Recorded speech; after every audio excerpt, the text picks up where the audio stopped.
सिंचनाने भिजवलेले शब्द आहे सोबतीला. विरह अग्नी पेटलेल्या भावनांनी वितळलेल्या आसवांनी विझवलेले शब्द आहे सोबतीला.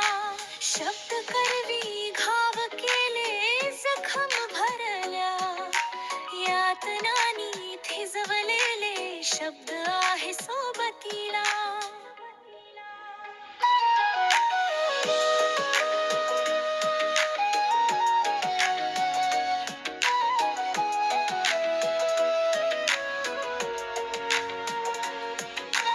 कंकणाच्या किणकिणी